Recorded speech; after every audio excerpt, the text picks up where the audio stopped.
Magandang gabi po sa inyong lahat. Ako si Andres, dating pinuno ng baryo ng mga aswang. Sa huling pagkakataon, nabigo akong ipagtanggol ang aming baryo mula sa malupit na kamay ng aswang na albularyo. Isa siya sa pinakamakapangyarihang nilalang na aking nakaharap. Isang dating manggagamot na naging isa ring aswang. Mas masama at mas brutal. At ngayon, habang ako'y sugatan, nagtatago, isa lang ang tumatakbo sa isip ko, paghihiganti.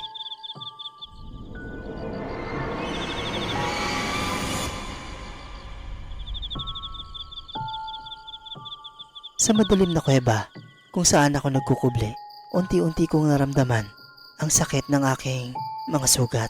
Sa bawat pintig ng kirot, nagniningas ang galit ko sa aswang na albularyo. Alam kong hindi ito magtatapos sa pagkatalo. Kailangan kong bumalik. Kailangan ko maghiganti. Ngunit, alam ko ring hindi ito magiging madali. Ang baryo ko ay puno ng kabaong at bangkay ng mga kaibigan kong aswang. Isang masaklap na alaala ng aming pagkatalo. Habang nakaupo ako at nagpapagaling, may narinig akong mga yabag na papalapit sa kuweba. Hinanda ko ang aking mga sandata, isang lumang itak at isang bote ng pampahid na galing sa matandang manggagamot. Nakakampi ko noon. Ngunit nang lumitaw ang figura sa dilim, hindi ko inaasahan ang aking nakita. Alam ko kung anong nangyari. Wika ng matandang babae na hindi ko pa nakita noon. Mukhang isa siyang tagalabas, hindi mula sa aming baryo. Ngunit ang kanyang mga mata ay nagtataglay ng karunungan na higit pa sa edad niya. Sino ka? Tanong ko. Ramdam ang paghahanda sa aking sarili. Sakaling siya ay kalaban. Hindi mo ako kailangang kilalanin. Sagot niya. Ang mahalaga ay alam ko kung paano mo matatalo ang aswang na albularyo. Nagkwento ang matanda tungkol sa kanyang pinagmulan. Isa raw siyang dating albularyo rin.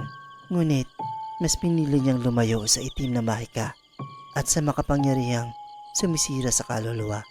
Sa kanyang mga paglalakbay, natutunan niya ang sekreto ng aswang na albularyo, ang lihim kung bakit siya naging mas malakas at mas mapanganib kaysa sa ibang aswang.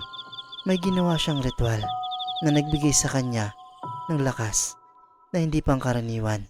Ngunit ang ritual na ito ay may kahinaan din, sabi ng matanda. Habang iniaabot ang isang antigong libro na puno ng mga kakaibang simbolo at inskripsyon, pagbukas ko ng libro, nakita ko ang mga nakakatakot na larawan ng mga nilalang na sinumpa at pinalakas ng itim na mahika. Isa sa mga ito ay ang aswang na albularyo. Ayon sa nakasulat, ang kanyang lakas ay nagmumula sa mga kaluluwa ng mga inosenteng biktima. Kailangan niyang patuloy na kumain ng mga kaluluwa upang manatili ang kanyang kapangyarihan. At dito, nagmumula ang kanyang kahinaan. Kung mapuputol ang kanyang koneksyon sa mga kaluluwa, mawawalan siya ng lakas, sabi ng matanda. Ngunit mag-ingat ka, Andres. Ang bawat kaluluwa na kanyang kinukuha ay nagiging bahagi ng kanyang katauhan. Ang bawat aswang na pinapatay niya ay nagdaragdag sa kanyang lakas. Nagpatuloy ang matanda na nagbibigay sa akin ng mga dasal at orasyon na makakatulong para hadlangan ang pagkuha niya ng mga kaluluwa. Binigyan niya rin ako ng isang espesyal na anting-anting na magsisilbing proteksyon laban sa kapangyarihan ng albularyo na si Mang Kanor. Bumalik ako sa baryo ng mga aswang. Nag-iisa na lang ako at ang lugar na minsan ay puno ng buhay, kahit na ito ay kakaibang buhay, ay ngayon ay parang libingan na. Nakakalat pa rin ang mga katawan ng aking mga kasamahan, mga kaibigang nawala dahil sa isang makapangyarihang kalaban. Ang init ng galit sa dibdib ko ay parang apoy na hindi mapapawi ng kahit anong luha. Habang nilalakad ko ang mga tahimik na kalsada ng baryo, naramdaman ko ang presensya ng aswang na albularyo, si Mang Kanor. Nasa paligid lang siya, parang hinihintay ang susunod na pagkakataon para umatake. Sa bawat hakbang, naririnig ko ang mga pag-ungol ng mga nalalabing kaluluwa, mga boses ng aking mga kababayan na nagmumula sa mundo ng mga patay. Isang gabi, habang nagbabantay ako sa dating munisipyo ng aming baryo, biglang lumitaw ang albularyo mula sa kadiliman. Malaki at malupit ang kanyang anyo, mas kahindik-hindik kaysa sa huli naming pagtatagpo. Ang kanyang balat ay parang nilulunang dilim at ang mga mata niya ay kumikislap sa galit. "Andres," bungad niya, tila naglalaway sa inaasahang laban. "Hindi ka na nadala. Alam mong wala kang kalaban-laban sa akin." Ngunit hindi ako umatras. Alam ko na ngayon kung ano ang kanyang kahinaan. Habang nagsimula siyang lumapit, binuksan ko ang libro ng mga ritual na iniwan ng matanda.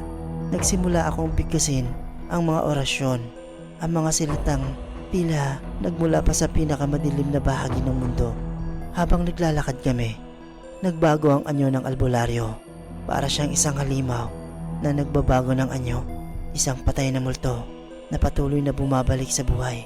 Sa bawat atake, nararamdaman ko ang bigat ng kanyang mga kaluluwa. Ngunit, hindi ako sumuko. Alam kong nasa tamang landas ako. Isang matinding salpukan ang naganap. Nagtagisan kami ng lakas hanggang sa halos magiba ang buong munisipyo. Sa huli, nagawang maputol ng anting-anting ang koneksyon niya sa mga kaluluwa. At nakita ko ang kanyang pag-aatubili. Naging mahina siya. At sa unang pagkakataon, nakita ko ang takot sa kanyang mga mata. Subalit, bago ko pa man siya tuluyang mapuksa, isang makapangyarihang anino ang lumitaw sa kanyang likuran. Ito'y isang malaking halimaw, isang nilalang na tila nagmula pa sa mga alamat ng kadiliman. Tinawag ito ng albularyo upang siya iligtas. Nakatakas ang albularyo kasama ang aninong halimaw. Ngunit alam kong may oras pa ako. Habang humihingal ako sa pagod, natanaw ko ang mga nasirang bahay at ang nasayang na buhay ng aking mga kasamahan. Hindi pa tapos ang laban. Ang bawat pagkatalo ay isang hakbang patungo sa tagumpay. At habang buhay ako, ipaglalaban ko ang aming baryo. Ngayon, patuloy ako naghahanda. Inaalam ko ang bawat kahinaan ng aswang na albularyo.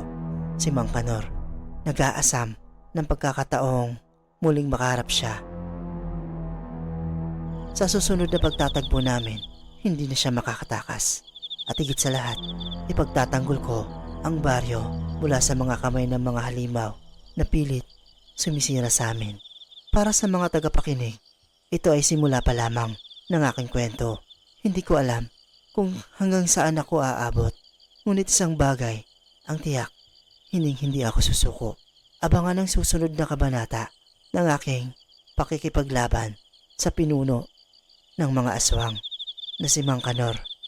Hanggang sa muli, huwag niyo akong iwanan sa aking paglalakbay. Maraming salamat po sa mga tagapakinig ng Takot Kwento. Huwag kalimutang mag-subscribe